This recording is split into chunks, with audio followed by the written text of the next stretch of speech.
ತ್ರಿಕೋನಮಿತಿ ಪ್ರಸ್ತಾವನೆಯ ಮುಂದುವರೆದ ಭಾಗವನ್ನು ನೋಡೋಣ. ಕಳೆದ ಅವಧಿಯಲ್ಲಿ ತ್ರಿಕೋನಮಿತಿ ಎಂದರೇನು, ತ್ರಿಕೋನಮಿತಿಯ ಅರ್ಥ, ಹಾಗೆ ತ್ರಿಕೋನಮಿತಿಗೆ ಸಂಬಂಧಪಟ್ಟಂತಹ ಮೂಲ ಪರಿಕಲ್ಪನೆಗಳಾದಂತಹ ತ್ರಿಕೋನಮಿತಿಯ ಅನುಪಾತಗಳು, ತ್ರಿಕೋನಮಿತಿಯ ವಿಲೋಮ ಅನುಪಾತಗಳು ಮತ್ತು ಅವುಗಳ ಮೇಲಿನ ಸಮಸ್ಯೆ ಅಭ್ಯಾಸ 11.1 ಸಮಸ್ಯೆಗಳನ್ನು ನಾವು ಕೆಲವನ್ನ ಬಿಡಿಸಿದ್ವಿ. ಮಕ್ಕಳೇ, ಕಳೆದ ಅವಧಿಯಲ್ಲಿ ಕಲಿತಂಥದ್ದನ್ನು ಇನ್ನೊಮ್ಮೆ ಪುನರ್ಸ್ಮರಿಸಿಕೊಳ್ಳೋಣ. ನಿಮಗೆ ಲಂಬಕೋನ ತ್ರಿಭುಜದಲ್ಲಿ ಲಂಬಕೋನವನ್ನು ಬಿಟ್ಟು ಇನ್ನು ಉಳಿದೆರಡು ಕೋನಗಳು ಲಘು ಕೋನಗಳಾಗಿರ್ತವೆ ಅಂತ ಗೊತ್ತಿದೆ. ಆ ಲಘು ಕೋನಗಳಲ್ಲಿ ಯಾವುದಾದ್ರೂ ಒಂದು ಲಘು ಕೋನವನ್ನು ಗುರುತು ಮಾಡಿಕೊಂಡು ಪ್ರತಿಯೊಂದು 2 ಲಘು ಕೋನಗಳಿಗೂ ಕೂಡ ನಾವು ತ್ರಿಕೋನಮಿತಿಯ ಅನುಪಾತ 6 ಅನುಪಾತಗಳನ್ನು ಬರೀಬೋದು. ನಾವು ಎ ಕೋನವನ್ನು ಮಾರ್ಕ್ ಮಾಡಿಕೊಂಡ್ರೆ ಗುರುತು ಮಾಡಿಕೊಂಡ್ರೆ ಅದಕ್ಕೆ ಸಂಬಂಧಪಟ್ಟಂಗೆ ಆ ಎ ಕೋನದಕ್ಕೆ ಅಭಿಮುಖವಾಗಿರುವ ಭಾವವನ್ನು ಅಭಿಮುಖ ಭಾವ ಅಂತ ಕರಿತೀವಿ. ಲಂಬಕೋನಕ್ಕೆ ಎದುರಾಗಿರೋ ಭಾವವನ್ನು ಯಾವುದು ವಿಕರ್ಣ ಅಂತ ಕರಿತೀವಿ. ಎ ಕೋನಕ್ಕೆ ಎದುರಾಗಿರೋದನ್ನು ಅಭಿಮುಖ ಭಾವ ಅಂತೀವಿ. ಸೊ ಇದು ಎ ಕೋನಕ್ಕೆ ಹೊಂದಿಕೊಂಡಂತೆ ಇರುವಂತಹ ಭಾವವನ್ನು ಪಾರ್ಶ್ವ ಭಾವ ಅಂತ ಕರಿತೀವಿ. ಇನ್ನು ಸಿ ಕೋನಕ್ಕೆ ಸಂಬಂಧಪಟ್ಟಂಗೆ ಲಘು ಕೋನವನ್ನು ಪರಿಗಣಿಸಿದ್ರೆ ಸಿ ಕೋನಕ್ಕೆ ಎದುರಾಗಿರೋ ಭಾವವು ಎ ಬಿಯನ್ನು ಸಿ ಕೋನದ ಅಭಿಮುಖ ಭಾವ ಅಂತ ಕರಿತೀವಿ. ಎ ಸಿಯನ್ನು ವಿಕರ್ಣ ಅಂತೀವಿ. ಬಿ ಸಿ ಕೋನಕ್ಕೆ ಹೊಂದಿಕೊಂಡಂತೆ ಪಾರ್ಶ್ವ ಭಾವವಾಗುತ್ತೆ. ಸೊ ಹೀಗೆ ಲಘು ಕೋನಗಳಿಗೆ ಸಂಬಂಧಪಟ್ಟಂಗೆ ನಾವು ಬಾಹುಗಳನ್ನು ಗುರುತಿಸಿ ಬರೆಯೋದನ್ನು ಕಲಿತ್ವಿ. ನಂತರ ತ್ರಿಕೋನಮಿತಿಯ 6 ಅನುಪಾತಗಳನ್ನು ಬರೆಯೋದು ಕಲಿತ್ವಿ. ಈಗ ಒಂದು ಕೋನ ಲಘು ಕೋನವನ್ನು ಥೀಟಾ ಅಂತ ಇಲ್ಲಿ ಗುರುತಿಸಿದ್ದೀನಿ. ಈಗ ಇದಕ್ಕೆ ಸಂಬಂಧಪಟ್ಟಂಗೆ ಒಂದು ಚಟುವಟಿಕೆಯನ್ನು ನೀಡ್ತೀನಿ, ಮಾಡಿದ್ದೀನಿ. ಈಗ ಒಂದನೇದು ಸೈನ್ ಥೀಟಾ ಏನಾಗುತ್ತೆ, ಎರಡನೇದು cos theta, tan theta,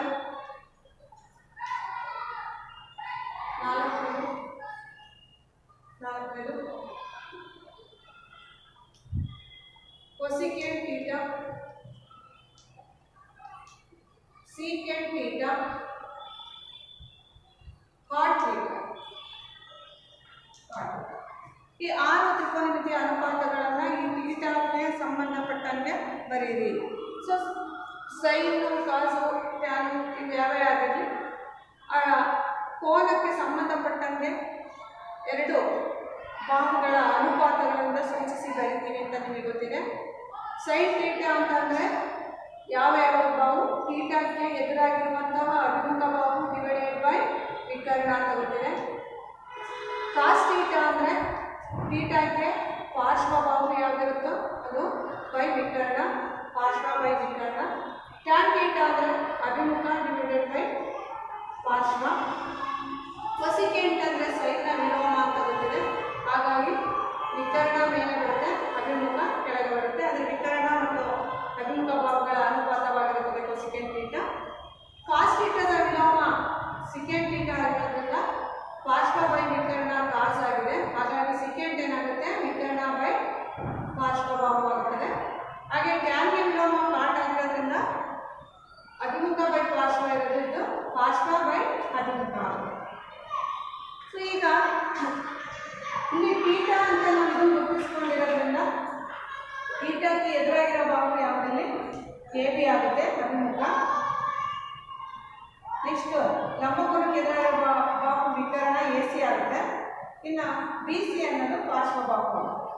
so ಈಗ ಇದನ್ನು ಚಿತ್ರಕ್ಕೆ ಅನುಗುಣವಾಗಿ ಈ 6 ಅನುಪಾತಗಳನ್ನು ಬರೆದಾಗ ಬರೀರಿ, 6 ಅನುಪಾತಗಳನ್ನು ಬರೀರಿ.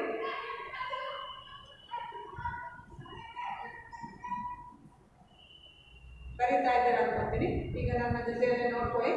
ಸೊ ಅಭಿಮುಖ ಬೈ ವಿಕರ್ಣ ಅಂದರೆ ಅಭಿಮುಖ ಅಂದರೆ ಎ ಬಿ ಬಾಹು, ವಿಕರ್ಣ ಅಂದರೆ A C, A B by A C ಆಗುತ್ತದೆ. ಪಾರ್ಶ್ವ ಬೈ ವಿಕರ್ಣ ಅಂದರೆ ಪಾರ್ಶ್ವ ಬಿ ಸಿ, ವಿಕರ್ಣ ಎ ಸಿ. ಅಭಿಮುಖ ಬೈ ಪಾರ್ಶ್ವ A B by B C. Next cosecant theta ಅಂದರೆ ವಿಕರ್ಣ ಬೈ ಅಭಿಮುಖ ಎ ಸಿ ಬೈ ಅಭಿಮುಖ ಅಂದರೆ ಎ ಬಿ. ವಿಕರ್ಣ ಬೈ ಪಾರ್ಶ್ವ ಅಂದರೆ A C by B C. Cot theta ಅಂದರೆ ಪಾರ್ಶ್ವ ಬೈ ಅಭಿಮುಖ. So B C by A B. ನೀವು ಇದನ್ನೆಲ್ಲ ನೆನ್ಪಿಟ್ಕೊಳ್ಳೋದು ಹೆಂಗಪ್ಪ? ಯಾವ ಎರಡು ಬಾಹುಗಳ ಅನುಪಾತವನ್ನು ಸೈನ್ ಥೀಟಾ ಅಂತೀವಿ, ಯಾವ ಎರಡು ಬಾಹುಗಳ ಅನುಪಾತವನ್ನು ಕಾಸ್ ಥೀಟಾ ಅಂತೀವಿ. ಸೊ ಇದು ನೆನ್ಪಿಟ್ಕೊಳ್ಳೋದು ಹೇಗೆ? ಇಷ್ಟು 6 ಅನುಪಾತಗಳನ್ನು ಅಂತ ನಿಮಗೆ ಕಷ್ಟ ಅನಿಸ್ತದಲ್ವ ಮಕ್ಕಳೇ? ಅದು ತುಂಬಾ ಈಸಿ ನೆನ್ಪಿಟ್ಕೊಳ್ಳೋದು. ಸೊ ಹಾಗಾಗಿ ನೋಡಿ, ಇಲ್ಲಿ ನಾನು ಅಭಿಮುಖ ಬಾಹು ಡಿವೈಡೆಡ್ ಬೈ ವಿಕರ್ಣ ಬಾಹು ಅಂತ ಬರೀಬೇಕು. ಇಲ್ಲಿ ಸಿಂಪಲ್ ಆಗಿ ನಾವು ಒಂದೊಂದೇ ಮೊದಲನೇ ಅಕ್ಷರಗಳನ್ನು ತೆಗೆದುಕೊಂಡು ಬರ್ತಿದ್ವಿ. ನಿಮಗೆ ನೆನ್ಪಿಟ್ಕೊಳ್ಳೋಕ್ಕೂ ಕೂಡ ಇದೇ ರೀತಿ ನೀವು ನೆನ್ಪಿಟ್ಕೋಬೋದು. ಏನಪ್ಪ ಅಂದರೆ ಸೈನ್ ಆವಿ ಕಾಸ್ ಪಾವಿ ಟ್ಯಾನ್ ಆಪ, ಸೈನ್ ಆವಿ ಕಾಸ್ ಪಾವಿ ಟ್ಯಾನ್ ಆಪ ಅಂತ ನೆನ್ಪಿಟ್ಕೊಂಡ್ರೆ, ಸೊ ಅದು ಸೂತ್ರ ಥರ ನೆನ್ಪಿಟ್ಕೊಂಡ್ರೆ ಸೈನ್ಗೆ ವಿಲೋಮ ಕೊಸಿಕೆಂಟ್ ಅಂತ ಗೊತ್ತಿರುತ್ತೆ. ಇದು ಆವಿ ಆದಮೇಲೆ ಇದರ ವಿಲೋಮ ಅಂತ ಆಗೋದ್ರಿಂದ ಉಲ್ಟ ತಗೋಬೇಕು. ಅಂಶ ಛೇದ ಆಗುತ್ತೆ, ಛೇದ ಅಂಶ ಆಗುತ್ತೆ. ಹಾಗಾಗಿ ಸೈನ್ ಆವಿ ಆದಮೇಲೆ ಕೊಸಿಕೆಂಟ್ ಡಿಯಾ. ಕಾಸ್ ಥೀಟಾ ಪಾವಿ ಆದರೆ ಸಿಕೆಂಟ್ ಥೀಟಾ ವಿಲೋಮ ಆಗಿರೋದ್ರಿಂದ ವಿಪ. ಹಾಗೆ ಟ್ಯಾನ್ ಥೀಟಾ ಅಪ ಆಗಿರೋದ್ರಿಂದ ವಾಹ ಆಗುತ್ತೆ ಕಾಟ್ ಥೀಟಾ. ಸೊ ಈ ರೀತಿ ಅದನ್ನು ಸುಲಭವಾಗಿ ನೆನ್ಪಿಟ್ಕೋಬೋದಾಗುತ್ತೆ ಮಕ್ಕಳು. ನಂತರ ಅಭ್ಯಾಸದ ಇನ್ನೊಂದು ಲೆಕ್ಕವನ್ನು ನೋಡೋಣ. 11.1ರಲ್ಲಿ ಒಂದು ಲೆಕ್ಕವನ್ನು ಬಿಡಿಸೋಣ. ಅದಾದ ನಂತರ ನಿರ್ದಿಷ್ಟ ಕೋನಗಳಿಗೆ ತ್ರಿಕೋನಮಿತಿಯ ಅನುಪಾತಗಳ ಬಗ್ಗೆ ಈ ದಿನ ಚರ್ಚೆ ಮಾಡ್ತೇವೆ.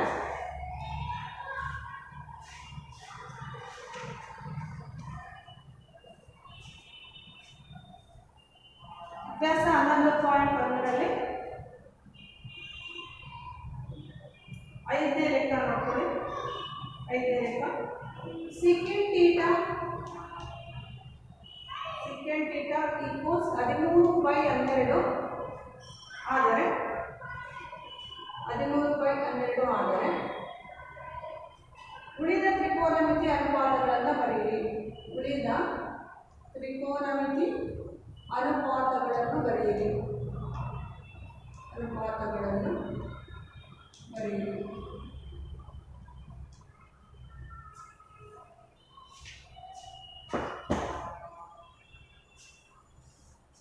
ಸೊ ಈಗ ಥೀಟಾ ಅಂತ ಕೊಟ್ಟಿರೋದ್ರಿಂದ ಇಲ್ಲಿ ಸಿಕೆಂಟ್ ಎ ಅಂತ ಏನಾದ್ರು ಕೊಟ್ಟಿದ್ರೆ ಎಗೆ ಲಘುಕೋನವನ್ನು ಗೊತ್ತು ಮಾಡ್ಕೋಬೇಕಿತ್ತು.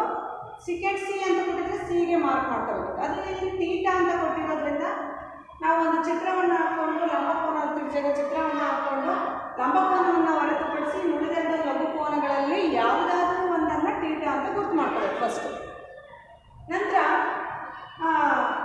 ಥೀಟಾಕ್ಕೆ ಎದುರಾಗಿರುವ ಬಾಹುವನ್ನು ನಾವು ಅಭಿಮುಖ ಅಂತ ಗುರುತಿಸ್ಕೋಬೇಕು. ಲಂಬಕೋನಕ್ಕೆ ಎದುರಾಗಿರುವ ಬಾಹುವನ್ನು ವಿಕರ್ಣ ಅಂತ ಗುರುತಿಸ್ಕೋಬೇಕು. ಉಳಿದ ಥೀಟಾಕ್ಕೆ ಹೊಂದಿಕೊಂಡಂಥ ಬಾಹುವನ್ನು ಪಾರ್ಶ್ವ ಬಾಹು ಅಂತ ಗುರುತಿಸ್ಕೋಬೇಕು. ನಂತರ ಕೊಟ್ಟಿರೋದು ಏನೇನು ಕೊಟ್ಟಾರೆ ಅಂತ ನೋಡಿಕೊಂಡ್ರೆ ಸೀಕೆಂಟ್ ಥೀಟಾ ಕೊಟ್ಟಾರೆ. ಸೀಕೆಂಟ್ ಥೀಟಾ ಈಕ್ವಲ್ಸ್ 13/12 ಆಗಿದೆ. ಸೀಕೆಂಟ್ ಥೀಟಾಗೆ ಯಾವ ಬಾಹುಗಳ ಅನುಪಾತ ಅಂತ ನೀವು ನೆನ್ಪು ಮಾಡ್ಕೋಬೇಕು ಮಕ್ಕಳೇ. ಈಗ cos theta, sine theta, tan ಥೀಟಾಕ್ಕೆ ಈಸಿಯಾಗಿ ಇಟ್ಕೊಳ್ಳೋದು ಹೇಳಿದ್ವಿ. ಸೈನ್ ಆವಿ, ಕಾಸ್ ಪಾವಿ, ಟ್ಯಾನ್ ಆಪ ಅಂತ. ಸೊ ಅದರ ವಿಲೋಮಗಳನ್ನು ಮುಂದಿನ 3 ಅನುಪಾತಗಳಿಗೆ ಅದರ ವಿಲೋಮ ತೆಗೆದುಕೊಂಡ್ರೆ ಬರುತ್ತೆ. ಹಾಗಾಗಿ ಸೀಕೆಂಟ್ ಅನ್ನೋದು ಕಾಸ್ನ ವಿಲೋಮ ಆಗಿರೋದ್ರಿಂದ ಕಾಸು ಪಾವಿ ಆಗಿರೋದ್ರಿಂದ ಸೀಕೆಂಟ್ ಥೀಟಾಗೆ ವಿಪ ಅಂದರೆ ವಿಕರ್ಣ ಡಿವೈಡೆಡ್ ಬೈ ಪಾರ್ಶ್ವಭಾವ ಆಗುತ್ತದೆ. ಸೀಕೆಂಟ್ ಥೀಟಾ ಅಂದರೆ ವಿಕರ್ಣ ಡಿವೈಡೆಡ್ ಬೈ ಪಾರ್ಶ್ವಭಾವು. ಹಾಗಾದರೆ ವಿಕರ್ಣ 13 ಕೊಡ್ತಾರೆ, ಪಾರ್ಶ್ವಭಾವು 12 ಕೊಡ್ತಾರೆ. ಹಾಗಾದರೆ ಇಲ್ಲಿ ಗುರುತಿಸ್ಕೊಳ್ಳೋಣ ಚಿತ್ರದಲ್ಲಿ ವಿಕರ್ಣ 13, ಪಾರ್ಶ್ವಭಾವು 12. ಪಾರ್ಶ್ವಭಾವು 12 ಕೊಟ್ಟಿದ್ದಾರೆ, ವಿಕರ್ಣ 13. ಹಾಗಾದರೆ ಅಭಿಮುಖ ಬಾಹು ನಮಗೆ ಗೊತ್ತಿಲ್ಲ, ಅದನ್ನು ಕಂಡುಹಿಡಿಬೇಕು ಫಸ್ಟು. ನೋಡಿ ಮಕ್ಕಳೇ, ಒಂದು ತ್ರಿಕೋನಮಿತಿಯ 6 ಅನುಪಾತಗಳಲ್ಲಿ ಯಾವುದಾದ್ರೂ ಒಂದರ ಬೆಲೆಯನ್ನು ಈ ಥರ ನೀಡಿದಾಗ ನಾವು ಲಂಬಕೋನ ತ್ರಿಭುಜವನ್ನು ಹಾಕ್ಕೊಂಡು 2 ಬಾಹುಗಳ ಅಳತೆ ಸಿಗುತ್ತೆ. ಇನ್ನು ಒಂದು ಉಳಿದ ಬಾಹುವನ್ನು ಪೈಥಾಗರಸ್ ಪ್ರಮೇಯವನ್ನು ಉಪಯೋಗಿಸ್ಕೊಂಡು ಫಸ್ಟು ಆ ಬಾಹುವಿನ ಅಳತೆಯನ್ನು ಕಂಡುಹಿಡಬೇಕಾಗುತ್ತೆ. ಸೊ ಹಾಗಾದರೆ ತ್ರಿಭುಜ ಎ ಬಿ ಸಿಯಲ್ಲಿ ಯಾವ ಕೋನ ಲಂಬಕೋನ ಆಗಿದೆ? ಇಲ್ಲಿ ಬಿ ಕೋನ ಲಂಬಕೋನ ಆಗಿದೆ, ಅಥವಾ ಎ ಬಿ ಸಿ ಕೋನ ಲಂಬಕೋನ ಆಗಿದೆ. ಹಾಗಾದರೆ ಲಂಬಕೋನ ತ್ರಿಭುಜ ಆಗಿರೋದ್ರಿಂದ 2 ಬಾಹುಗಳ ಅಳತೆ ಗೊತ್ತಿದೆ. ಇನ್ನೊಂದು ಬಾಹುವಿನ ಅಳತೆ ಕಂಡುಹಿಡಿಬೇಕು ಅಂದರೆ ಯಾವ ಪ್ರಮೇಯ ಯೂಸ್ ಮಾಡಬೇಕು? ಪೈಥಾಗರಸ್ ಪ್ರಮೇಯ. ಓಕೆ, ಪೈಥಾಗರಸ್ ಪ್ರಮೇಯದ ಪ್ರಕಾರ ಲಂಬಕೋನಕ್ಕೆ ಎದುರಾಗಿರೋ ಬಾಹು ವಿಕರ್ಣ ಇಲ್ಲಿ AC ಆಗಿದೆ. ಹಾಗಾದ್ರೆ ವಿಕರ್ಣದ ವರ್ಗ ಅಂದರೆ AC², ಉಳಿದಿರುವ ವರ್ಗಗಳ ಮೊತ್ತಕ್ಕೆ ಸಮನಾಗಿರುತ್ತದೆ AB² + BC². AC ಯ ಬೆಲೆ ಗೊತ್ತಿದೆ 13², AB ಗೊತ್ತಿಲ್ಲ ಕಂಡುಹಿಡಬೇಕು, BC 12². 13 13ರಲ್ಲಿ 169, AB² 12² ಅಂದರೆ 12 144. AB² ಈಕ್ವಲ್ಸ್ ಏನಾಗುತ್ತೆ 169 ಮೈನಸ್ 144 ಆಯಿತು. ನೆಕ್ಸ್ಟ್ 169ರಲ್ಲಿ 144 ಕಳೆದ್ರೆ 25 ಆಯಿತು. ಹಾಗಾದರೆ AB ಈಕ್ವಲ್ಸ್ ಏನಾಗುತ್ತೆ √25. 25ರ ವರ್ಗಮೂಲ ಎಷ್ಟು 5. ಹಾಗಾದರೆ ಇಲ್ಲಿ ಅಭಿಮುಖ ಬಾಹುವಿನ ಅಳತೆ ಎಷ್ಟು ಬಂತು 5 ಬಂತು. ಮೂರು ಬಾಹುಗಳ ಅಳತೆ ಸಿಕ್ಕಾದ್ಮೇಲೆ ತ್ರಿಕೋನಮಿತಿಯ 6 ಅನುಪಾತಗಳನ್ನು ಸುಲಭವಾಗಿ ನಾವು ಬರೀಬಹುದಾಗಿರುತ್ತೆ. ಹಾಗಾದ್ರೆ ಸೆಕೆಂಡ್ ಥೀಟಾ ಕೊಟ್ಟರೆ ಉಳಿದ ತ್ರಿಕೋನಮಿತಿಯ ಅನುಪಾತಗಳನ್ನು ಬರೀರಿ ಅಂದರೆ ಇನ್ನು ಉಳಿದಿರೋ 5ಅನ್ನು ಬರೀಬೇಕಾಗುತ್ತೆ. ಸೊ ಒಂದನೇದು ಸೈನ್ ಥೀಟಾ. ಸೈನ್ ಅಂದರೆ ನಿಮಗೆ ಗೊತ್ತಿದೆ ಆವಿ ಆ ಅಂದರೆ ಅಭಿಮುಖ, ವಿ ಅಂದರೆ ವಿಕರ್ಣ. ಹಾಗಾದ್ರೆ ಅಭಿಮುಖ ಎಷ್ಟು ಕೊಟ್ಟಿದ್ದಾರೆ, ಎಷ್ಟು ಬಂದಿದೆ 5, ವಿಕರ್ಣ ಎಷ್ಟು ಕೊಟ್ಟಿದ್ದಾರೆ 13. ಎರಡನೇದು ಕಾಸ್ ಥೀಟಾ. ಕಾಸ್ ಥೀಟಾ ಅಂದರೆ ಪಾವಿ. ಪಾ ಅಂದರೆ ಪಾರ್ಶ್ವಬಾಹು, ವಿ ಅಂದರೆ ವಿಕರ್ಣ. ಇವುಗಳ ಅನುಪಾತವೇ ಕಾಸ್ ಥೀಟಾ ಆಗಿರುತ್ತದೆ. ಹಾಗಾಗಿ ಪಾರ್ಶ್ವಬಾಹು 12, ವಿಕರ್ಣ 13 ಆಗಿದೆ. ಇನ್ನು ಮೂರನೇದು tan theta. Tan theta is equal to ಅಪ. ಆ ಅಂದರೆ ಅಭಿಮುಖ, ಅಭಿಮುಖ ಬಾಹು 5 ಇದೆ, ಪಾರ್ಶ್ವ 12 ಇದೆ. ಹಾಗಾದರೆ 5/12 ಆಯಿತು. ನಂತರ ಇನ್ನು ಉಳಿದ 2 ಅನುಪಾತಗಳನ್ನು ಬರೆಯೋದಾದರೆ ಉಳಿದ 2 ಅನುಪಾತಗಳನ್ನು ಬರೆಯೋಣ.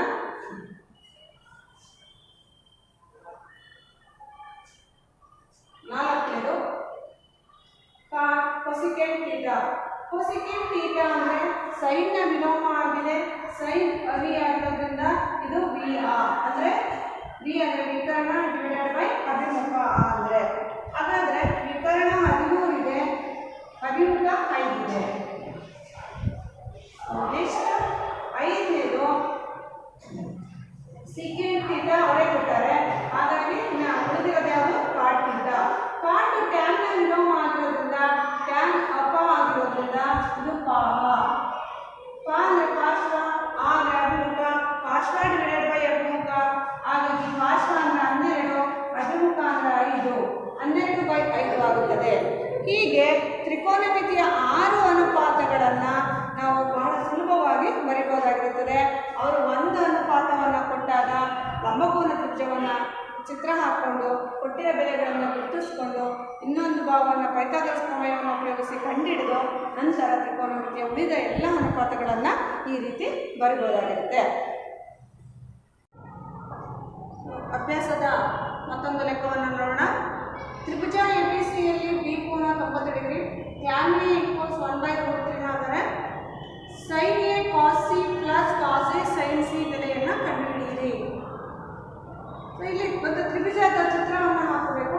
ಇಲ್ಲಿ ಬಿ ಕೋನ 90 ಡಿಗ್ರಿ ಅಂತ ಹೇಳಿರೋದ್ರಿಂದ ಒಂದು ಲಂಬಕೋನ ತ್ರಿಭುಜದ ಚಿತ್ರವನ್ನು ನಾವು ಹಾಕಬೇಕಾಗುತ್ತೆ. ಇಲ್ಲಿ ಬಿ 90 ಡಿಗ್ರಿ, ABC ಒಂದು ತ್ರಿಭುಜ ಹಾಕೊಂಡಿದ್ದೀನಿ. ಟ್ಯಾನ್ A ಈಕ್ವಲ್ಸ್ 1/√3 ಅಂತ ಕೊಟ್ಟಿದ್ದಾರೆ. ಕೊಟ್ಟಿರೋದು ಟ್ಯಾನ್ A ಅಷ್ಟೇ. ಕಂಡುಹಿಡಿಬೇಕಾಗಿರೋದು sine A cos C plus cos A sine E ಬೆಲೆ ಕಂಡುಹಿಡಿಬೇಕು. ಟ್ಯಾನ್ A ಅಂದರೆ ನಿಮಗೆ ಗೊತ್ತಿದೆ ಆಪ, ಅಭಿಮುಖ / ಪಾರ್ಶ್ವ ಅಂತ. ಹಾಗಾದರೆ ಅಭಿಮುಖ ಬಾಹು 1, ಪಾರ್ಶ್ವ ಬಾಹು √3 ಆಗಿದೆ ಕೊಟ್ಟಿರೋದ್ರಲ್ಲಿ. ಇಲ್ಲಿ ಎ ಕೊಟ್ಟಿರೋದ್ರಿಂದ ಎ ಕೋನವನ್ನು ಲಘುಕೋನವಾಗಿ ನಾವು ತೆಗೆದುಕೊಂಡ್ರೆ ಎ ಕೋನಕ್ಕೆ ಎದುರಾಗಿರೋ ಬಾಹುವನ್ನು BCಯನ್ನು ಅಭಿಮುಖ ಅಂತ ಕರಿತೀವಿ. ಲಂಬಕೋನಕ್ಕೆ ಎದುರಾಗಿರೋ ವಿಕರ್ಣ AC ಆಗ್ತದೆ. ಇನ್ನು ಉಳಿದ AB ಬಾಹು ಪಾರ್ಶ್ವ ಬಾಹು ಆಗ್ತದೆ. ಫಸ್ಟ್ ತ್ರಿಭುಜದ ಚಿತ್ರವನ್ನು ಹಾಕ್ಕೊಂಡು ಅಭಿಮುಖ ಬಾಹು, ಪಾರ್ಶ್ವ ಬಾಹು, ವಿಕರ್ಣವನ್ನು ಗುರುತಿಸ್ಕೋಬೇಕು. ನಂತರ ಟ್ಯಾನ್ A ಅಂದರೆ ಅಭಿಮುಖ / ಪಾರ್ಶ್ವ, ಅಭಿಮುಖ ಇಲ್ಲಿ 1 ಆಗಿದೆ, ಪಾರ್ಶ್ವ ಬಾಹು √3 ಆಗಿದೆ. ಹಾಗಾದರೆ ವಿಕರ್ಣದ ಬೆಲೆಯನ್ನು ನಾವು ಕಂಡುಹಿಡಿಯಬೇಕು. ಈಗಾಗಲೇ ನಿಮಗೆ ತಿಳಿದಿರುವಂತೆ ಲಂಬಕೋನ ತ್ರಿಭುಜದಲ್ಲಿ 2 ಬಾಹುಗಳು ಗೊತ್ತು. ಇನ್ನೊಂದು ಬಾಹುವನ್ನು ಕಂಡುಹಿಡಿಯಬೇಕು ಅಂದರೆ ಮತ್ತೆ ಪೈಥಾಗರಸ್ ಪ್ರಮೇಯಕ್ಕೆ ಹೋಗಬೇಕಾಗುತ್ತೆ. ಹಾಗಾಗಿ ತ್ರಿಭುಜ ABC ಯಲ್ಲಿ ಬಿ ಕೋನ 90 ಡಿಗ್ರಿ ಅಂದಮೇಲೆ ಪೈಥಾಗರಸ್ ಪ್ರಮೇಯವನ್ನು ಉಪಯೋಗಿಸ್ಬೋದು. ಲಂಬಕೋನ ತ್ರಿಭುಜ ಆಗಿರೋದ್ರಿಂದ. ಸೊ ಪೈಥಾಗರಸ್ ಪ್ರಮೇಯದ ಪ್ರಕಾರ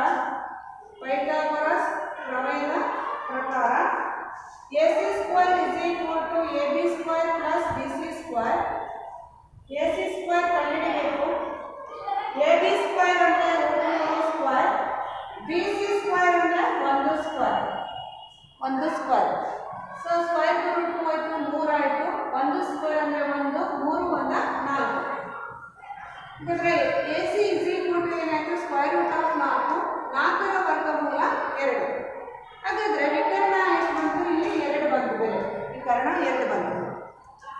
ಈಗ ನಾವು ಕಂಡುಹಿಡಿಬೇಕಾಗಿರೋದೇನಪ್ಪ ಅಂದರೆ sin A cos C plus cos A sin C.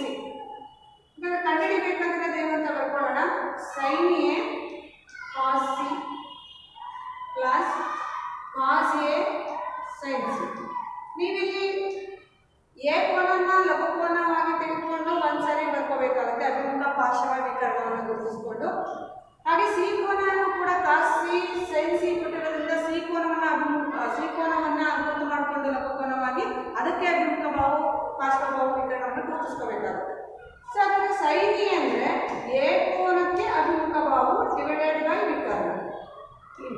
Cos C ಅಂದರೆ ಸಿ ಇರೋದ್ರಿಂದ ಸಿ ಕೋನಕ್ಕೆ ಕಾಸ್ ಅಂದರೆ ಪಾರ್ಶ್ವಬಾಹು, ಸಿ ಕೋನದ ಪಾರ್ಶ್ವಬಾಹು ಡಿವೈಡೆಡ್ ಬೈ ವಿಕರ್ಣ ಪ್ಲಸ್ ಕಾಸ್ ಎ ಅಂದರೆ ಎ ಕೋನದ ಪಾರ್ಶ್ವಬಾಹು, ಕಾಸ್ ಅಂದರೆ ಪಾರ್ಶ್ವಬಾಹು ಬೈ ವಿಕರ್ಣ, ಎ ಕೋನದ ಪಾರ್ಶ್ವಬಾಹು ಬೈ ವಿಕರ್ಣ. ಸೈನ್ ಸಿ ಅಂದರೆ ಸೈನ್ ಅಂದರೆ ಅವಿ, ಆ ಅಂದರೆ ಅಭಿಮುಖ. ಯಾವ ಕೋನಕ್ಕೆ ಅಭಿಮುಖ? ಈ ಸಿ ಇರೋದ್ರಿಂದ ಸಿ ಕೋನದ ಅಭಿಮುಖ ಡಿವೈಡೆಡ್ ಬೈ ವಿಕರ್ಣ.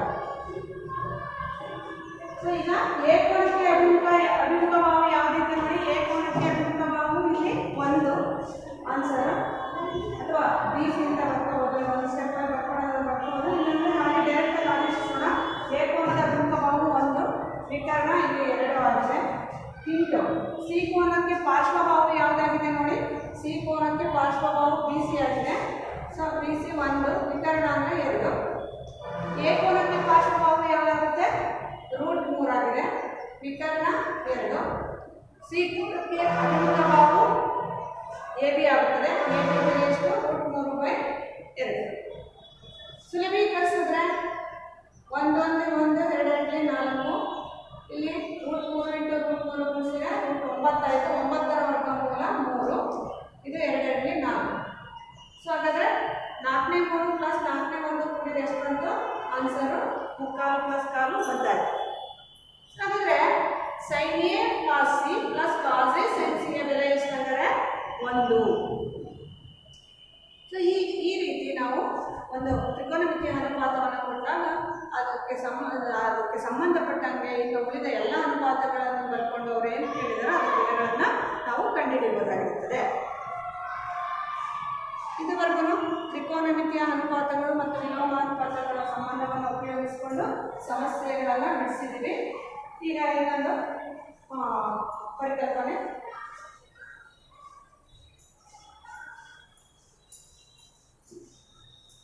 ಕೆಲವು ನಿರ್ದಿಷ್ಟ ಕೋನಗಳಿಗೆ ತ್ರಿಕೋನಮಿತಿಯ ಅನುಪಾತಗಳ ಬೆಲೆಗಳು ಏನಾಗುತ್ತವೆ ಅನ್ನೋದನ್ನು ತಿಳಿಯೋಣ.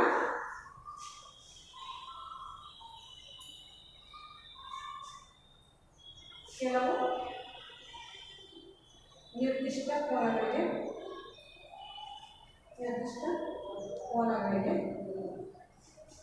ತ್ರಿಕೋನಮಿತಿಯ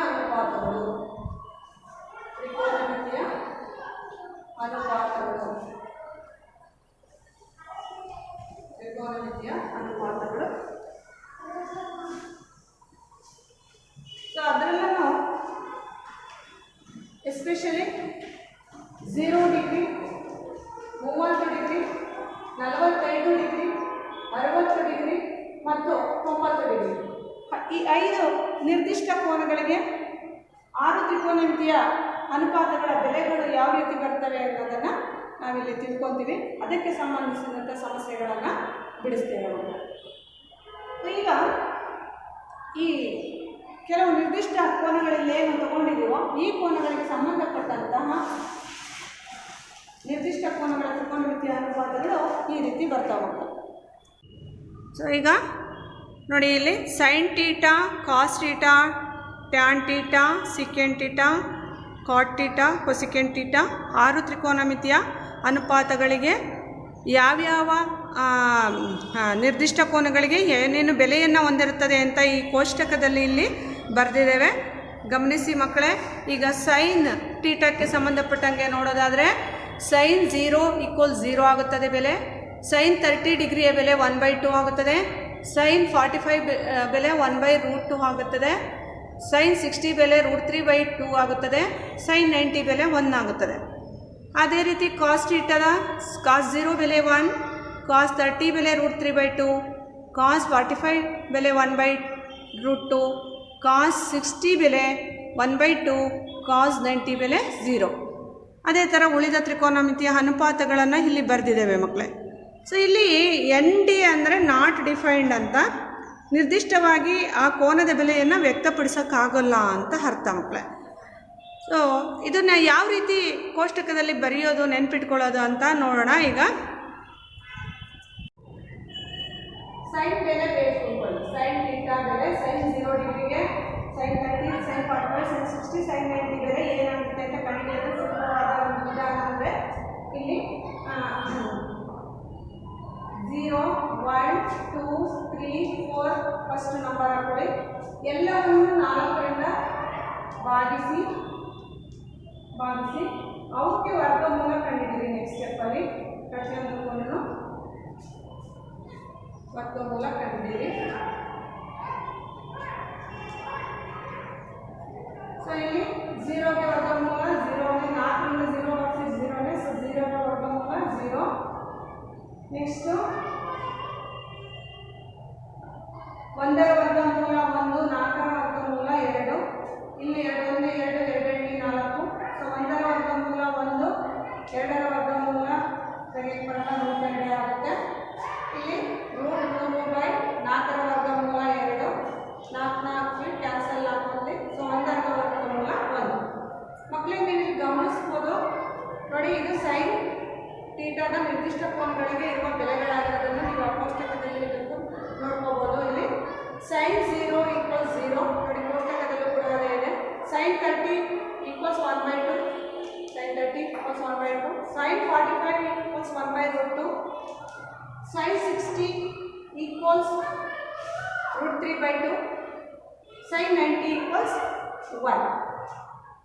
ಹೀಗೆ ನಾವು 5 ಕೋನಗಳನ್ನು ಬರ್ಕೊಂಡ್ಬಿಟ್ಟು 0ಯಿಂದ ಕಂಟಿನ್ಯೂಸ್ ನಂಬರ್ 1, 0, 1, 2, 3, 4 ಕೊಟ್ಟು 4ರಿಂದ ಭಾಗಿಸಿ ಅದಕ್ಕೆ ವರ್ಗಮೂಲವನ್ನು ಕಂಡುಹಿಡಿದ್ರೆ ಅನುಕ್ರಮವಾಗಿ ಆ ಕೋನಗಳ ಸೈನ್ನ ಬೆಲೆಗಳು ನಮಗೆ ಸಿಗ್ತವೆ. ಈಗ ಕಾಸ್ಟ್ ಬೇಕು ಅಂದರೆ ಇದನ್ನೇ ನಾವು ರಿವರ್ಸ್ ತಗೊಂಡ್ರೆ, ಕಾಸ್ಟ್ ಟೀಟಾದ್ದು ನೋಡಿ ರಿವರ್ಸ್ ತಗೊಂಡ್ರೆ ಇಲ್ಲಿ 90 ಡಿಗ್ರಿದು ಇದಕ್ಕೆ ಕಾಸ್ 0 ವ್ಯಾಲ್ಯೂ ಆಗಿರ್ತದೆ. ಸೈನ್ 90 ಕಾಸ್ 0 ವ್ಯಾಲ್ಯೂಗೆ ಸಮ ಆಗಿರ್ತದೆ. ಹಾಗೆ 30 to 60 ವ್ಯಾಲ್ಯೂಗೆ ಸಮ ಆಗ್ತದೆ ಸೈನ್ದು ಕಾಸ್ದು. ರಿವರ್ಸ್ ಬರ್ಕೊಂತ ಬಂದರೆ ನಮಗೆ ಅನುಕ್ರಮವಾಗಿ ಕಾಸ್ನ ನಿರ್ದಿಷ್ಟ ಕೋನಗಳ ವ್ಯಾಲ್ಯೂಸ್ ಸಿಗ್ತಾ ಹೋಗುತ್ತೆ. ಅದನ್ನೇ ಸೈನ್ ಬೈ ಕಾಸ್ ಮಾಡಿಬಿಟ್ರೆ, ಸೈನ್ ಬೈ ಕಾಸ್ ಅಂದರೆ ಟ್ಯಾನ್ ಬರುತ್ತೆ. ಇದನ್ನೇ ಸೈನ್ ಬೈ ಕಾಸ್ ಮಾಡಿದ್ರೆ ನಮಗೆ ಟ್ಯಾನ್ನ ಬೆಲೆಗಳು ಸಿಗ್ತಾ ಹೋಗುತ್ತೆ. ಸೊ ಇವು ಮೂರನ್ನು ನಮಗೆ ಈ ರೀತಿ ಬರ್ಕೊಳ್ಳೋದು ಬಂತು ಅಂದರೆ ಕೋಷ್ಟಕ ನೆನಪಿಟ್ಕೊಳ್ಳೋದು ಸುಲಭ ಆಗುತ್ತೆ. ಆ 3 ಸೈನು ವಿಲೋಮ ಕೊಸಿಕೆಂಟ್, ಕಾಸ್ನ ವಿಲೋಮ ಸಿಕೆಂಟ್, ಟ್ಯಾನ್ನ ವಿಲೋಮ ಕಾಟ್ ಆಗಿರೋದ್ರಿಂದ ಇದರ ವಿಲೋಮಗಳನ್ನು ತೆಗೆದುಕೊಂಡ್ರೆ ಇದರ ಅನುರೂಪ ಬೆಲೆಗಳು ನಮಗೆ ಸಿಗ್ತವೆ ನಮಗೆ. ಈ ರೀತಿ ನಿರ್ದಿಷ್ಟ ಕೋನಗಳಿಗೆ ನಾವು ತ್ರಿಕೋನಮಿತಿಯ ಅನುಪಾತಗಳ ಬೆಲೆಗಳನ್ನು ಸುಲಭವಾಗಿ ನೆನಪಿಟ್ಕೋಬೋದಾಗಿರುತ್ತೆ. ರೇಖಾಗಣಿತದಲ್ಲಿ ಈಗಾಗಲೇ ನೀವು ಕೆಲವು ಕೋನಗಳನ್ನು ರಚನೆ ಮಾಡೋದನ್ನು ಕಲ್ತಿದ್ದೀರಾ. ಉದಾಹರಣೆಗೆ 30 ಡಿಗ್ರಿ, 60 ಡಿಗ್ರಿ, 90 ಡಿಗ್ರಿ ಈ ಎಲ್ಲ ಕೋನಗಳನ್ನು ರಚನೆ ಮಾಡೋದು ಕಲ್ತಿದ್ದೀರಾ. ಸೊ ಇಲ್ಲಿ 0ಯಿಂದ 90 ಡಿಗ್ರಿವರೆಗೆ ಇರುವಂತಹ 0, 30, 45, 60 ಮತ್ತು 90 ಡಿಗ್ರಿ ಕೋನಗಳಿಗೆ ನಿರ್ದಿಷ್ಟ ಈ ಒಂದು ಕೋನಗಳಿಗೆ ತ್ರಿಕೋನಮಿತಿಯ ಅನುಪಾತಗಳನ್ನು ಯಾವ ರೀತಿ ಬೆಲೆಗಳು ಬರ್ತವೆ ಅಂತ ನೋಡೋಣ. ಮೊದಲನೇದಾಗಿ 45 ಡಿಗ್ರಿ ನೋಡೋಣ. 45 ಡಿಗ್ರಿಗೆ ತ್ರಿಕೋನಮಿತಿಯ ಅನುಪಾತಗಳ ಬೆಲೆಗಳು ಯಾವ ರೀತಿ ಬರ್ತವೆ? ತ್ರಿಕೋನಮಿತಿಯ ಅನುಪಾತದ ಬೆಲೆಗಳು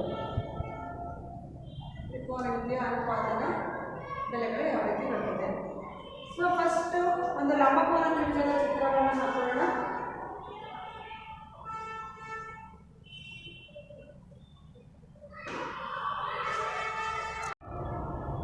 ಸೊ ಒಂದು ಲಂಬಕೋನ ತ್ರಿಭುಜದ ಹಾಕಿಕೊಂಡು ಈ ಬಿ ಕೋನ ಎ ಬಿ ಸಿಯಲ್ಲಿ ಬಿ ಕೋನ 90 ಡಿಗ್ರಿ ಆಗಿದೆ ಅಂತ ತೆಗೆದುಕೊಳ್ಳೋಣ.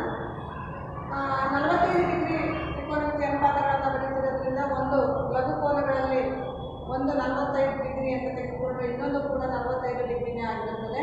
ಯಾಕೆ ಮಕ್ಕಳೇ? ತ್ರಿಭುಜದ 3 ಒಳಕೋನಗಳ ಮೊತ್ತ 180 ಅಂತ ನಿಮಗೆ ಗೊತ್ತಿದೆ. ಸೊ ಹಾಗಾದರೆ ಒಂದು ತ್ರಿಭುಜದಲ್ಲಿ 2 ಕೋನಗಳು ಸಮಾನ ಇರೋದ್ರಿಂದ ದ್ವಿಕೋನೀಯ ಸಮಕೋನೀಯ ತ್ರಿಭುಜ ಅಂತ ಕರಿತೀವಿ. ದ್ವಿಕೋನೀಯ ಸಮಕೋನೀಯ ತ್ರಿಭುಜ ಆಗಿರೋದ್ರಿಂದ 2 ಕೋನಗಳು ಸಮನಾಗಿರೋದ್ರಿಂದ ಅದಕ್ಕೆ ಅಭಿಮುಖವಾಗಿರುವಂತಹ ಅನುರೂಪ ಭಾವಗಳು ಕೂಡ ಸಮನಾಗಿರ್ತದೆ.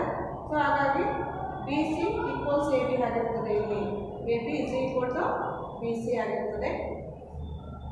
ಇಲ್ಲಿ ಪೈಥಾಗರಸ್ ಪ್ರಮೇಯವನ್ನು ಉಪಯೋಗಿಸಿದ್ರೆ ಇಲ್ಲಿ ಎ ಬಿ ಮತ್ತು ಬಿ ಸಿ ನಾವು ಎ ಆಗಿರಲಿ ಅಂತ ತೆಗೆದುಕೊಂಡ್ರೆ 2 ಸಮವಾಗಿರೋದ್ರಿಂದ ಎ ಆಗಿರಲಿ ಅಂದ್ಕೊಂಡ್ರೆ ಹಾಗಾದರೆ A C square is equal to A B square plus B C square Pythagoras ಪ್ರಮೇಯವನ್ನು ಉಪಯೋಗಿಸಿದ್ರೆ ಎ ಬಿ ಅಂದರೆ ಎ ಬಿ ಸ್ಕ್ವೈರ್ ಅಂದರೆ A square, B C square ಅಂದರೆ ಎ ಸ್ಕ್ವೈರ್, ಇಲ್ಲಿ 2 ಎ ಸ್ಕ್ವೈರ್ ಆಯಿತು.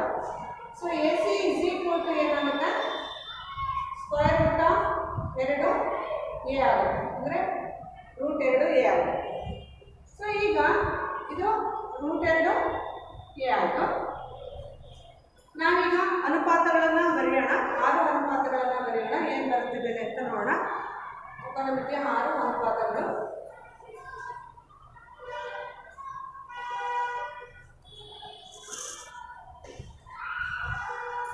ಸೊ ಒಂದೇದು sin 45 ಬರೆಯೋಣ. sin 45 ಡಿಗ್ರಿಗೆ ಬರೆದಾಗ ಅಭಿಮುಖ ಡಿವೈಡೆಡ್ ಬೈ ವಿಕರ್ಣ ಅಭಿ, ಆದರೆ ಅಭಿಮುಖ ಎ, ವಿಕರ್ಣ ಅಂದರೆ √2 ಎ ಆಗುತ್ತೆ. ಎ ಕ್ಯಾನ್ಸಲ್ ಆಯಿತು, 1/√2 ಆಗುತ್ತೆ. ನೆಕ್ಸ್ಟ್ ಎರಡನೇದು cos 45 ಬರೆಯೋಣ. ಏನು ಬರುತ್ತೆ cos 45 ಡಿಗ್ರಿ ಬೆಲೆ ಅಂತ? ಕಾಸ್ ಅಂದರೆ ಪಾವಿ, ಪಾರ್ಶ್ವ ಬೈ ವಿಕರ್ಣ ಆಗುತ್ತದೆ. ಪಾರ್ಶ್ವಭಾವು ಅಂದರೆ ಯಾವುದಿದೆ? cos 45ಗೆ ಎ ಇದೆ, ಪಾರ್ಶ್ವಭಾವು ಮತ್ತು ಅಭಿಮುಖ ಭಾವು ಸಮನಾಗಿದೆ. ಇಲ್ಲಿ ವಿಕರ್ಣ √2/a ಆಗುತ್ತೆ. ಎ ಕ್ಯಾನ್ಸಲ್ ಆಯಿತು, 1/√2 ಆಯಿತು. ಮೂರನೇದು ಟ್ಯಾನ್.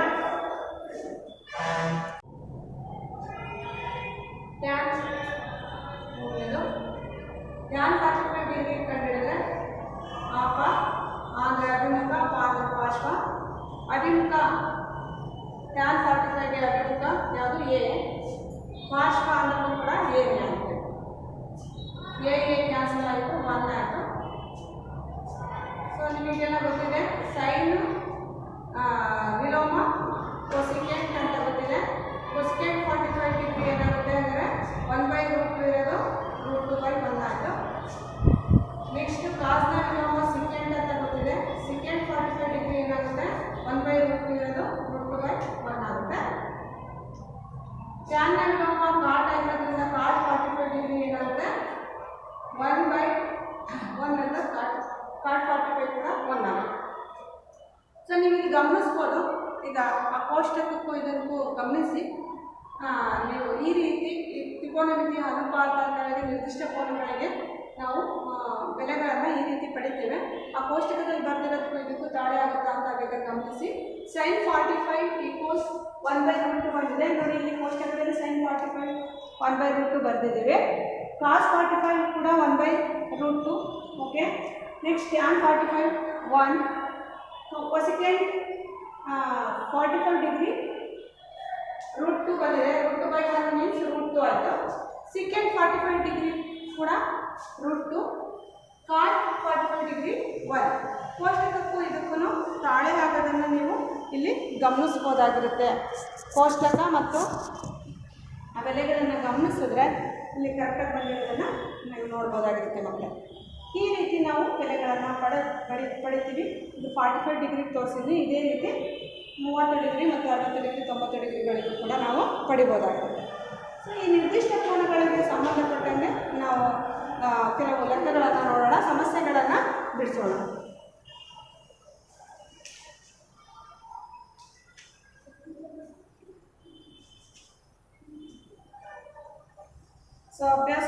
1.2.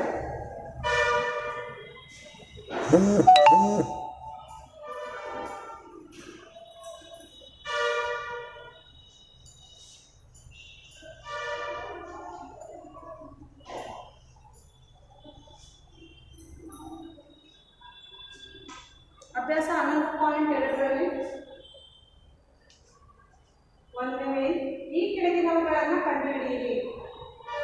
ಅದರಲ್ಲಿ ಒಂದನೇದು sine 60 degree cos 30 degree plus sine 30 degree cos 60 degree. Sine 60 ಅಂದರೆ ಎಷ್ಟಿದೆ ನೋಡಿ ಇಲ್ಲಿ ಬೆಲೆ. ಸೈನ್ 60 ಅಂದರೆ √3/2. ಕಾಸ್ 30 ಅಂದರೆ √3/2. ಸೈನ್ 30 1/2. ಕಾಸ್ 60 1/2. ನೀವು ಗಮನಿಸ್ಬೋದು 30 ಮತ್ತು 60 ಡಿಗ್ರಿಗಳು ಸೈನು ಕಾಸ್ಗೆ ಸೇಮ್ ಇರ್ತದೆ ಅಂತ. ಅಂದರೆ ಕಾಸ್ 30 ಬೆಲೆ ಸೈನ್ 60 ಬೆಲೆ ಆಗ್ತದೆ. ಸೈನ್ 60 ಬೆಲೆ ಕಾಸ್ 30 ಬೆಲೆ ಕೂಡ ಆಗ್ತದೆ. ಅದೇ ರೀತಿ ಸೈನ್ 30 ಬೆಲೆ ಕಾಸ್ 60ಗೆ ಸಮನಾಗಿರೋದನ್ನು ನೀವು ಗಮನಿಸ್ಬೋದು. ಇದು ಸೈನ್ 30 ಬೆಲೆನೂ 1/2, ಕಾಸ್ 60 ಬೆಲೆನೂ 1/2 ಆಗಿದೆ. ಸೊ ಇಲ್ಲಿ ಇಂಟು ಇರೋದನ್ನ ಅಂಶ ಗುಣಿಸಿ ಛೇದ ಗುಣಿಸಿ √3 × √3 ಗುಣಿಸಿದ್ರೆ √9 ಆಯಿತು. 9ರ ವರ್ಗಮೂಲ 3, 2 4. ಇದು 1 1 2 2 4. ಇಲ್ಲಿ ಛೇದಗಳ ಲಾಸಹ 4, 3 + 1 4.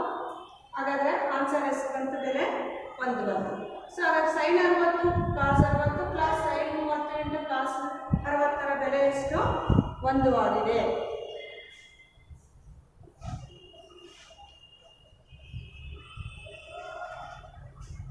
ಇನ್ನೊಂದು ಸಮಸ್ಯೆಯನ್ನು ನೋಡೋಣ.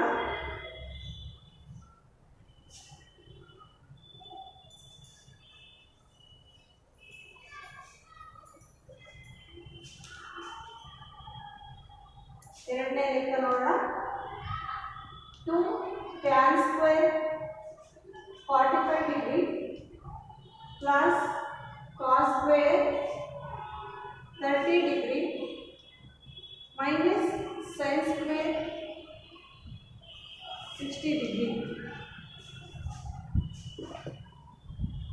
ಇಲ್ಲಿ 2 × tan 45 ಹೋಲ್ ಸ್ಕ್ವೇರ್ ಅಂತ ಬರ್ಕೋಬಹುದು. tan 45 ಡಿಗ್ರಿ ಹೋಲ್ ಸ್ಕ್ವೇರ್ ಅಂದ್ರೆ ಒಂದೇ, tan ಸ್ಕ್ವೇರ್ 45 ಅಂದ್ರೆ ಕೂಡ ಒಂದೇ.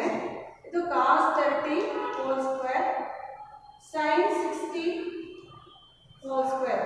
sin ಸ್ಕ್ವೇರ್ 60 ಅಂದ್ರೆ ಒಂದೇ, sin 60 ಹೋಲ್ ಸ್ಕ್ವೇರ್.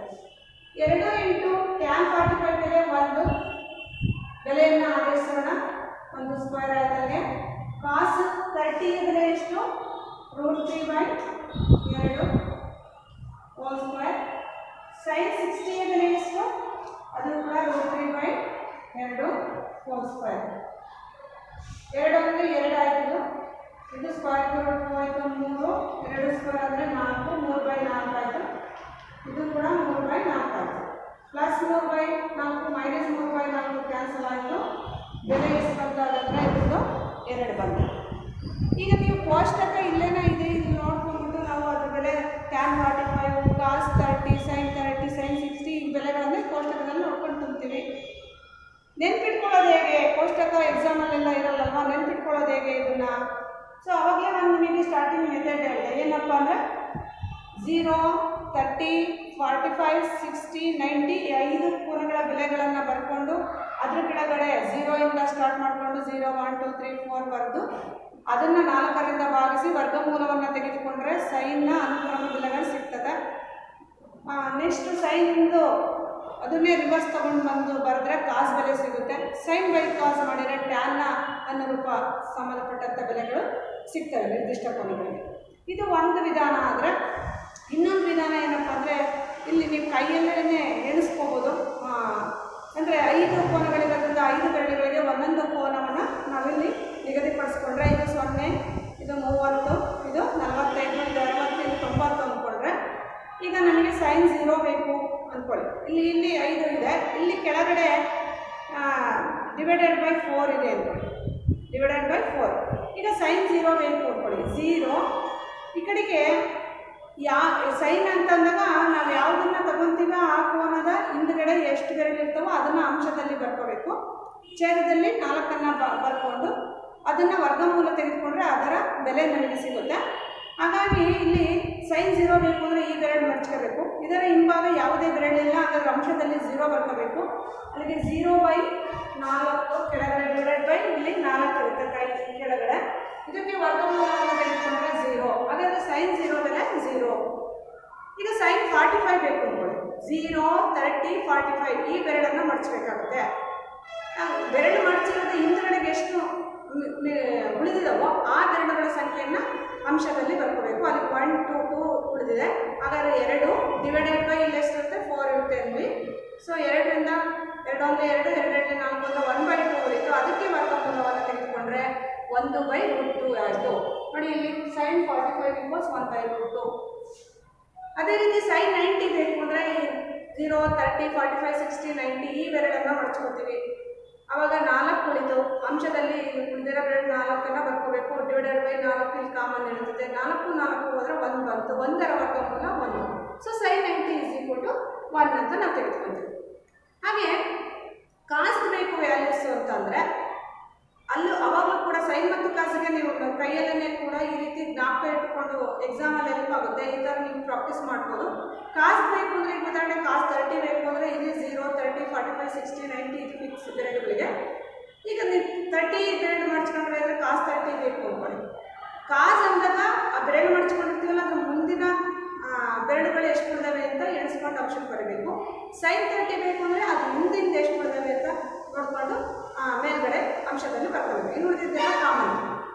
ಸೊ ಹಾಗಾದರೆ ಕಾಸ್ 30 ಬೇಕು ಅಂದರೆ ಮುಂದೆ ಬೆರಳು ಮಡ್ಚಿರೋ ಮುಂದೆ 3 ಇರೋದ್ರಿಂದ 3 ಡಿವೈಡೆಡ್ ಬೈ 4 ಅದಕ್ಕೆ ವರ್ಗಮೂಲ ತೆಗೆದುಕೊಂಡ್ರೆ √3/2 ಆಯಿತು. ಸೊ ಹಾಗಾದರೆ ನೋಡಿ ಕಾಸ್ 30 = √3/2. ಕಾಸ್ 90 ಬೇಕು ಅಂದ್ಕೊಳ್ಳಿ. ಕಾಸ್ 90ಗೆ ಬೆರಳು ಮಡ್ಸ್ಕೊಂಡ್ರೆ ಅದರ ಬೆರಳಿನ ಮುಂದೆ ಯಾವ ಬೆರಳುಗಳು ಇಲ್ದಲೇ ಇರೋದ್ರಿಂದ ಅಲ್ಲಿ 0 ಆಗುತ್ತೆ. 0/4 ಅದಕ್ಕೆ ವರ್ಗಮೂಲ ತೆಗೆದುಕೊಂಡ್ರೆ 0 ಆಗುತ್ತೆ.